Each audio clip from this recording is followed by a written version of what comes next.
Nu, principā jau vajadzētu sākt ar novērtēšanu. Novērtēt, kas lācīti vēderā, un uztaisīt tāmējumu atjaunošanas. Tad viņš redz izmaksas, katrā ziņā visas pozīcijas, visus materiālus, kādus viņš vēlas, un tad viņš var sākt modulēt, ko es pats varu izdarīt, ko es varu pamainīt, bet, nu, kā saka, tā pie kaut kādām izmaksām viņam pašam ir jātiek, lai viņš var jau orientēties, kas tur beigās būs. Un tad viņš beigās paskatīsies, es taču pusi pats varu izdarīt.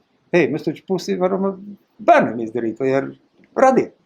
Un tā ir ļoti liela daļa, ko paši izdarīt. Vienkārši cilvēki nezin, tāpēc baidās.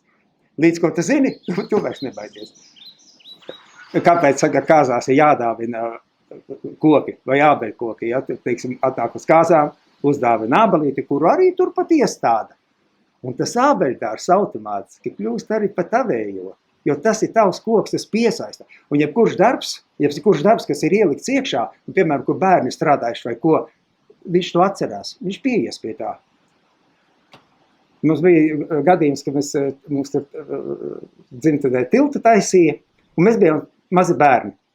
Un tad svaigajā betonā iespiedām pirkstu nospiedumus. Mēs šogad apskatījāmies šitās tās rociņas, bet mēs tur aizgājām.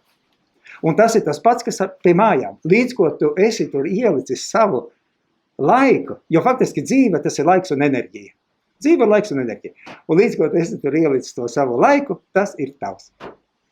Vienalga kur, nav jau jābūt privātīpašu. Vienalga kur, vai apkārtnei, vai sabiedrībai. Vienalga kur. Tas kļūst par tavu.